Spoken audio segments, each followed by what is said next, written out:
Hello hi everyone. मैं Sangeeta expert में आप सबका स्वागत करती हूँ। जैसा कि हमारी फर्स्ट ग्रेड वाली सीरीज चला रखी है मैंने, और ये 2016 का पेपर है आपका फर्स्ट ग्रेड का, जिसमें 150 क्वेश्चन आते हैं।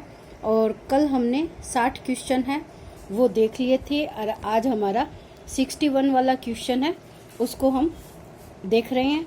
तो इसमें पूछा है कि आपका जबड़े, दांत और होठ की विकृति के कारण होता है, कौन सा होता है? बड़बड़ाना, हकलाना, अव्यवस्थित वाणी दोष या तुतलाना, जिसको हम लिस्पिंग कहते हैं। तो इसका आंसर क्या होगा? आपका लिस्पिंग होगा, जिसको हम तुतलाना के नाम से जानते हैं।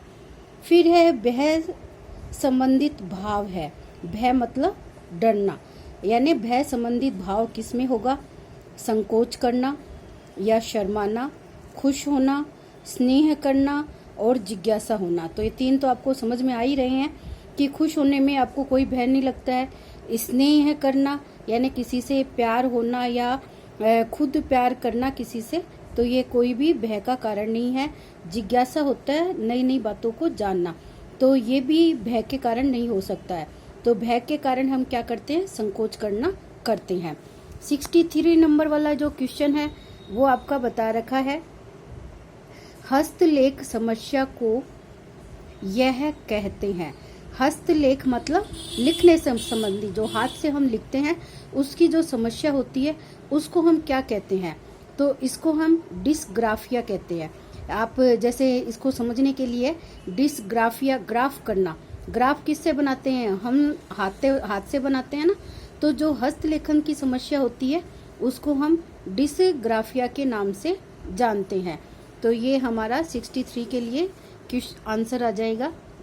फिर है प्रसव के बाद 2 या 3 दिन तक जो पीला गाढ़ा तरल पदार्थ स्तन से स्रावित होता है वह क्या है?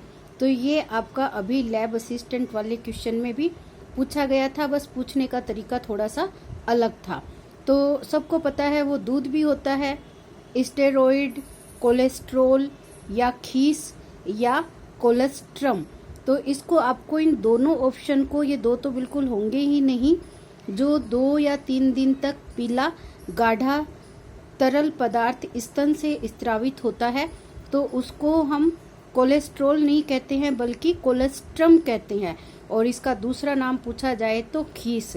आपने गाय भैंसों के दूध में भी देखा होगा कि खीस जो दूध के फटने का एक स्वरूप होता है, और ये 3-4 दिन तक दूध फटता है तो उसी को कहा जाता है। ऐसे ही माता के अंदर भी होता है, और इसके अंदर ये रोगों से लड़ने की क्षमता होती है, इसीलिए इस दूध को पिलाने से बच्चे के अंतर्गत ये रोग प्रतिरोधक क्षमता का विकास होता है। इसलिए बच्चे के विकास के लिए ये बहुत ज़्यादा जरूरी होता है। 65 नंबर का क्वेश्चन आ जाता है, खसरे से प्रतिरक्षण करने की आयु है। मतलब खसरे का जो टीका लगाया जाता है प्रतिरक्षण के लिए, तो इसकी आयु पूछिए कि कितनी आयु के अंदर है वो खसरे का टीका लगाया जाता है। तो ये खसरे के टीका है वो 9 माह की अवस्था के अंदर बच्चे को लगाया जाता है, और जन्म के तुरंत बाद है वो BCG का टीका लगता है, और 5 महीने पर ऐसे किसी प्रकार का टीका नहीं लगता है। 1.5 माह, 2.5 माह और 3.5 माह के ऊपर DPT के 1, 2, 3 करके टीके लगाए जाते हैं, और 12 माह के ऊपर आपका एक बूस्टर टीका है उसको लगाया जाता है। तो ये खसरे का टीका है, ये 9 माह के ऊपर लगाया जाता है। जो टीकाकरण की सारणी है उसको आप लोगों को बहुत अच्छे तरीके से देखना चाहिए, क्योंकि ये आपके हर तरीके के एग्जाम के अंदर पूछा जाता है। यहाँ पे ये BCG का टीके का पूछ ही लिया, तो BCG का टीका लगाने की आयु क्या है? जन्म के तुरंत बाद BCG का टीका है वो बच्चे के लगाया जाता है, और ये पहला टीका होता है जो बच्चे के लगता है। अगर इसका पूरा नाम पूछा जाए कि BCG का पूरा नाम क्या है, तो बेसिलस क्वाइलेट और गुएरिन इसका नाम है, और ये टीका है 2 वैज्ञानिकों ने अपने नाम के ऊपर ही इसको रखा था, बेसिलस क्वाइलेट और गुएरिन, ये इसका टीके का पूरा नाम है। तो आपको नाम भी ध्यान रहना चाहिए। 67 का क्वेश्चन है, national institute for the visually handicaps यानी राष्ट्रीय दृष्टि बाधिता संस्थान स्थिर है, कहाँ स्थिर है? तो ये आपका देहरादून में स्थित है। तो ये तो डायरेक्ट इसमें कोई समझने वाली बात नहीं है। इसका स्थापना है वो कहाँ हुई थी तो वो पूछा गया है, स्थान से संबंधित क्वेश्चन है। ये भी आपका डे के ऊपर क्वेश्चन है। डे के ऊपर क्वेश्चन है वो हर बार पूछा जाता है, किसी न किसी तरीके का कोई भी डे हो चाहे।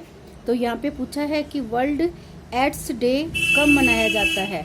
तो वर्ल्ड एड्स डे है वो आपका 1 दिसंबर को मनाया जाता है। ये आपको जैसे इंग्लिश में आप देखो AIDS एड्स का ये पूरा नाम है, शॉर्ट नेम है। और आपको एग्जाम के अंदर ये भी पूछा जाता है कि इसका पूरा नाम क्या है। इसका पूरा नाम, एड्स का मतलब पूरा नाम है वो क्या होता है? तो ये एड्स का पूरा नाम है एक्वायर्ड अमीनो डेफिशिएंसी सिंड्रोम। तो ये भी आपको ध्यान होना चाहिए। और इसका जो दिन है वो 1 दिसंबर को एड्स डे है वो मनाया जाता है। यहाँ पे एक और क्वेश्चन है वो पूछा गया है डे से संबंधी, अंतर्राष्ट्रीय महिला दिवस। ये प्रश्न तो आपके बहुत सारे एग्जामों में पूछा जा चुका है। अंतर्राष्ट्रीय महिला दिवस कब मनाया जाता है? तो ये आपका 8 मार्च को अंतर्राष्ट्रीय महिला दिवस मनाया जाता है। हल्दी में उपस्थित फाइटोकेमिकल है, ये किस नाम से जाना जाता है? तो ये जाना जाता है करक्यूमिन। करक्यूमिन। तो ये हल्दी में उपस्थित फाइटोकेमिकल है जिसको हम करक्यूमिन के नाम से जानते हैं। आगे 71 का क्वेश्चन है। अगर कोई क्वेश्चन आपको समझ में नहीं आए तो आप इसका इंग्लिश है वो देख लिया करो, तो इंग्लिश में हो सकता है कोई वर्ड आपको अच्छे से समझ में आ जाए। अतिसार, अतिसार को हम क्या कहते हैं? दस्त कहते हैं।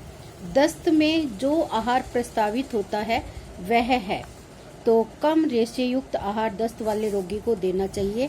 अगर आपके दस्त लगे हुए हैं तो उसको रेशे युक्त आहार नहीं देना चाहिए। ये रेशे युक्त आहार है वो कब्ज के रोगी को देना चाहिए। जिन व्यक्तियों को कब्ज की शिकायत होती है तो उसको आपको क्या देना है?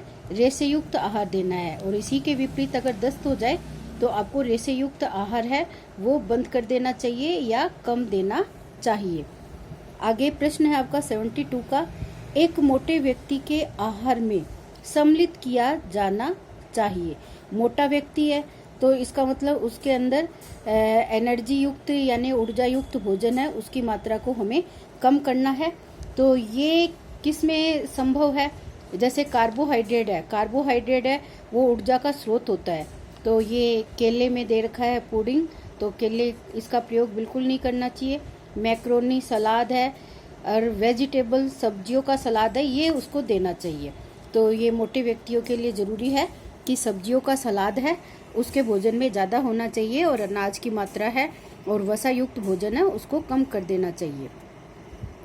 चुकंदर में पाया जाने वाला वर्णक कौन सा होता है? चुकंदर आपकी रेड कलर की होती है और रेड कलर के अंतर्गत आपको बीटालिन्स ये आपका वर्णक है वो पाया जाता है। तो इस पे आपको ध्यान देना है। दूध पाश्चरीकरण का तरीका करा जाता है। दूध का पाश्चरीकरण किया जाता है तो उसका ये टेम्परेचर पूछा है कि कितने तापमान के ऊपर पाश्चरीकरण की प्रक्रिया है उसको किया जाता है। तो ये किया जाता है 72 डिग्री सेल्सियस पर 15 सेकंड के लिए ये प्रोसेस है दूध के पाश्चरीकरण की जाती है। तो आपको ध्यान रखना है 72 डिग्री सेल्सियस पर 15 सेकंड के लिए ये प्रोसेस है जो दूध के पाश्चरीकरण के लिए की जाती है। तो इससे भी आपके प्रश्न है वो पूछे जाते हैं।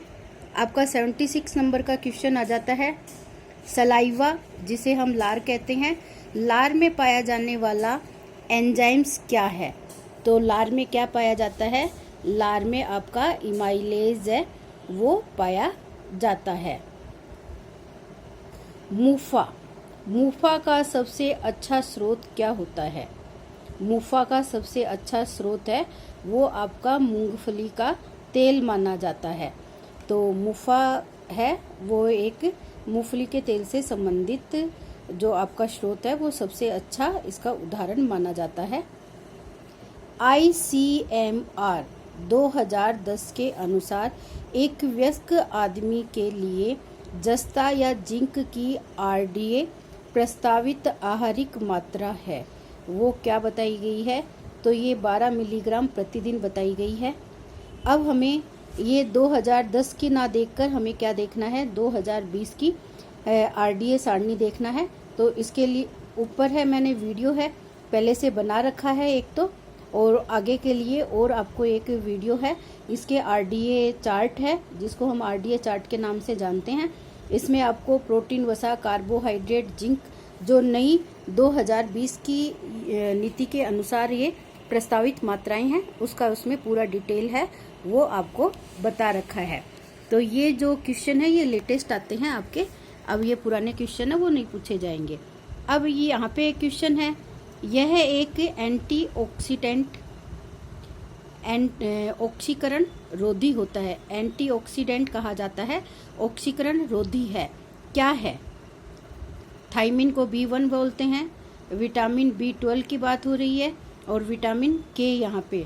तो एंटीऑक्सीडेंट विटामिन कहा जाता है, ये आपका विटामिन E को कहा जाता है, एंटीऑक्सीडेंट विटामिन E। आपका आगे का क्वेश्चन आ जाते हैं, कॉर्निया जीरोसिस या इसका नाम है सूखापन की कमी का एक रोग विषयक चिन्ह है, किसकी कमी के कारण होता है कॉर्निया या जीरोसिस या सूखापन? तो जितनी भी आँख वाली समस्याएं हैं ये सब विटामिन ए की कमी के कारण ऐसा होता है। ये रतौंधी रोग पूछा जाए तो भी विटामिन ए की कमी से होता है, या इसकी जगह आपको बीटॉक धब्बा है जो तिकोनी आकृति का सफ़ेद कलर का धब्बा है, ये भी आपके विटामिन ए की कमी का ही माना जाता है। यानी आँखों से संबंधित जितनी भी समस्याएं आपकी आएगी वो सारी आपकी क्या आएगी, विटामिन ए से संबंधित समस्या मानी जाती है। 81 का क्वेश्चन है, ताप की उपस्थिति में सबसे ज़्यादा परिवर्तन करने वाला विटामिन कौन सा होता है? तो देखो ताप की जो उपस्थिति होती है तो ये विटामिन सी है, ये ताप से सबसे ज़्यादा नष्ट होने वाला विटामिन माना गया है। यानी विटामिन सी है, जैसे नींबू वगैरह है इनमें खट्टी चीज़ों में विटामिन सी मिलता है, तो ये हम आँच के संपर्क में इसको नहीं रखते हैं। बिना आँच की अगर सब्जी में किसी में डालना है तो ये आँच पे से उतारने के बाद ही हम इनको डालते हैं। तो ये हमारा ताप का उपस्थिति में नष्ट होने वाला विटामिन माना जाता है। डैश का उपयोग ब्रेड बनाने में किया जाता है, किसका प्रयोग किया जाता है ब्रेड बनाने में? जीवाणुओं का, फफूंदी का, खमीर का या मोल्ड का? तो किसका यूज़ किया जाता है? खमीर का यूज़ किया जाता है। फिर आज आपका क्वेश्चन आ जाता है, टेपे बना होता है। टेम्पे बना होता है, किसका बना होता है? चने से, सोयाबीन से, राजमा से या लोबिया चौला से? तो टेम्पे बना होता है सोयाबीन से। मिर्ची पाउडर में पाया जाने वाला मिलावटी तत्व क्या है? तो मिर्ची पाउडर में देखो चिकोरी है, ये नहीं मिलाई जाती है। चौक या खड़िया पाउडर है, ये भी नहीं मिलता है। इमली पाउडर या ईंट का पाउडर, तो इसमें मिलता है आपका ईंट का पाउडर। ये लाल मिर्च के अंदर मिलाया जाने वाला मिलावटी अवयव कहलाता है। खेसारी दाल को मिलावटी तत्व के रूप में मिलाया जाता है। तो खेसारी दाल क्या होती है? खेसारी दाल है ये आपकी चने से मिलती हुई और अरहर की दाल से मिलती जुलती दाल होती है। तो इसकी जो मिलावट की जाती है वो आपकी अरहर की दाल के अंदर की जाती है। तो यहाँ पे मैदा लिख रखा है, दलिया या मूंगफली, तो इन तीनों में ही नहीं होता, बल्कि ये अरहर के दाल के अंदर इसकी मिलावट है वो की जाती है। अब आपका 86 नंबर का क्वेश्चन आ गया है। दूध में मिलावट की जांच की जाती है। दूध में मिलावट की जाती है। दूध में किसकी मिलावट की जाती है? आर्जिमोन तेल की। तो दूध में तो आर्जिमोन तेल नहीं होगा, ये सरसों के तेल में मिलाया जाता है, आर्जिमोन का तेल है। चौंक खड़िया पाउडर की मिलावट है। ये आपकी जैसे आटा सूजी वगैरह है, इसके अंदर इसको मिलाया जाता है। स्टार्च या मांड की मिलावट है, वो दूध के अंदर की जाती है। टेल्कम पाउडर की मिलावट भी दूध के अंदर नहीं होती है, ये पाउडर के रूप में होता है। तो ये पिसी हुई चीज़ों के अंदर जो वाइट कलर से मिलती जुलती है उसके अंदर मिलाने के लिए काम में लिया जाता है। जब पिघले हुए घी में HCl यानी हाइड्रोक्लोरिक अम्ल शक्कर के साथ मिलाया जाए तो उसका रंग हो जाता है। ये दर्शाता है कि घी में वनस्पति घी की मिलावट है। तो यहाँ पे जो प्रश्न पूछा गया है वो रंग परिवर्तन का क्वेश्चन पूछा गया है। तो यहाँ पे हाइड्रोक्लोरिक अम्ल हम किसी भी चीज़ की मिलावट की जांच करने के लिए डालते हैं, तो इसका जो रंग परिवर्तित होता है वो गहरा लाल रंग का परिवर्तित होता है। और ये अलग अलग इफ़ेक्ट है जो हम अलग अलग तरीके के रासायनिक पदार्थ मिलाने से इसका परिवर्तन होता है। तो इसके रूप पर भी मैंने एक वीडियो है, वो पूरा इन सब के मिलावटी अवयवों से होने वाला रंग परिवर्तन के ऊपर डाल रखा है वीडियो। तो इस तरीके के क्वेश्चनों को करने के लिए आपको वो वीडियो देखना होगा और उस वीडियो के माध्यम से आप इस तरीके के क्वेश्चन है आसानी से सोल्व कर सकते हो। एक वयस्क मनुष्य के शरीर में जल का प्रतिशत होता है, कितना प्रतिशत होता है? तो ये आपका देखो यहाँ पे 70 से 80 है, ये नहीं होता बिल्कुल। 50 से 60 है, ये भी नहीं होता है। 60 से 70 यानी हम 60 से 70 के बीच में हम मिनिमम मानते हैं। 65% जल हमारे शरीर का है, वो हिस्सा माना जाता है। अगर वही हम छोटे बच्चों का देखें तो छोटे बच्चों के शरीर के अंदर यही जल का प्रतिशत है वो 80 से 85% तक होता है। लेकिन यहाँ पे वयस्क मनुष्य की बात हुई है तो इसमें 60 से 70% जल है, उसकी मात्रा देखी गई है। एक व्यक्ति के सामान्य आहार में उपस्थित कार्बोहाइड्रेट संपूर्ण ऊर्जा का लगभग ऊर्जा प्रदान करता है। तो आपको ये अच्छे से ध्यान होना चाहिए।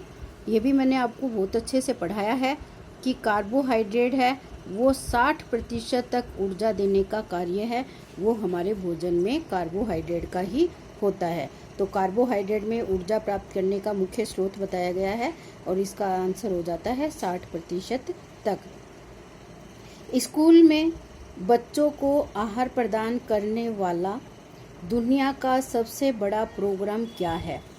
ICDS समेकित बाल विकास योजना, सप्लीमेंट्री फीडिंग प्रोग्राम पूरक भोजन कार्यक्रम, मिड डे मील मध्याह्न भोजन कार्यक्रम, न्यूट्रिशन मील प्रोग्राम पौष्टिक भोजन आहार कार्यक्रम। तो इसका आ जाएगा मिड डे मील यानी मध्याह्न भोजन कार्यक्रम। ये स्कूलों के अंतर्गत जो गवर्नमेंट स्कूलें हैं उनके अंतर्गत ये बच्चों को आहार देने के लिए ये योजना है हमारी चालू की गई है। आगे का क्वेश्चन आ जाता है हमारा 91 नंबर का क्वेश्चन है ये। मनुष्य की शारीरिक आयामों को नापने के लिए काम में आने वाली तकनीक है, तो इस तकनीक का नाम क्या है? एंथ्रोपोमेट्री, जिसको मानवमितीय भी कहा जाता है। ये आपका इसका आंसर हो जाता है। जिला स्तर पर जिन उपभोक्ता शिकायतों को निपटाया जा सके उसकी राशि कम से कम होनी चाहिए। जिला स्तर की बात हो रही है तो यहाँ पर 10 लाख, 20 लाख, 5 लाख, 15 लाख, तो यहाँ बात हो रही है तो यहाँ पर 20 लाख रुपए तक के जितने भी समस्याएं होती है वो हमारी जिला स्तर के ऊपर है, समस्या का निपटारा किया जाता है। और 20 लाख से आपका 1 करोड़ रुपए तक का है वो जिला के बाद क्या आ जाता है? आपका राज्य स्तर आ जाता है। तो राज्य स्तर पर, फिर आपका राष्ट्रीय स्तर पर 1 करोड़ से ऊपर के मामले। तो ये भी मैंने आप लोगों को ये अच्छे से उपभोक्ता संरक्षण अधिनियम के अंतर्गत पढ़ाया है, आपको लैब असिस्टेंट के अंतर्गत। तो ये भी डायरेक्ट क्वेश्चन ऐसा का ऐसा ही एग्जाम में अभी पूछा गया था। निम्नलिखित में से कौन सी वित्तीय धन संबंधी संस्था नहीं है? निम्नलिखित में से कौन सी वित्तीय का मतलब धन संबंधी संस्था नहीं है? बैंक है, ये भी है आपकी, LIC है, ये भी है आपकी, या सरकारी समितियां है, ये भी है। तो उधार लेने वाला, तो ये आपकी इसमें वित्तीय संस्था के अंतर्गत नहीं आता है। तो ये इसका आंसर होने वाला है। आपको ये क्वेश्चन पढ़ते समय इस बात का ध्यान रखना है कि ये है या नहीं है। कई बार इन शब्दों के कंफ्यूजन के कारण हमारे क्वेश्चन है वो गलत हो सकते हैं। 94 का है, कमरे की ऊंचाई बढ़ी हुई दिखाई हो तो उसे उपयोग करना चाहिए, क्या करना चाहिए? तो ये भी मैंने आप लोगों को बहुत अच्छे से बताया है, आपको अभी भी लैब असिस्टेंट के अंतर्गत पढ़ाया है। अगर किसी भी व्यक्ति, महिला की या कमरे की ऊंचाई को अगर ज़्यादा दिखाना है तो उसमें आपको इस तरीके की खड़ी रेखाओं का प्रयोग करना है, और कम दिखाना होता है तो हमें आड़ी पड़ी हुई रेखाओं का प्रयोग करना चाहिए। तो यहाँ पर दीवारों पर खड़ी लाइनें आपकी होंगी, तो आपकी क्या होगी, कमरे की दीवारें हैं, ऊंचाई बढ़ी हुई आपको महसूस होगी। आगे है, जिस पत्र की प्रतिलिपियां बनाई जा सके और समान सूचना कई व्यक्तियों तक पहुंचाई जा सके तो उसे हम क्या कहेंगे? पैम्पलेट कहेंगे, लीफलेट कहेंगे, या निजी पत्र कहेंगे, या सर्कुलर परिपत्र कहेंगे? तो ये इसका आंसर आ जाएगा सर्कुलर परिपत्र। 96 का क्वेश्चन है आपका। 96 का क्वेश्चन है, संचार प्रक्रिया में संदेश को समझना और ग्रहण करना कहलाता है एनकोडिंग, डिकोडिंग या कूटानुवाद, परिसीविंग या कन्वेइंग, संप्रेषित करना। तो इसका क्या आ जाएगा, डिकोडिंग आ जाएगा, जिसको कूटानुवाद कहते हैं।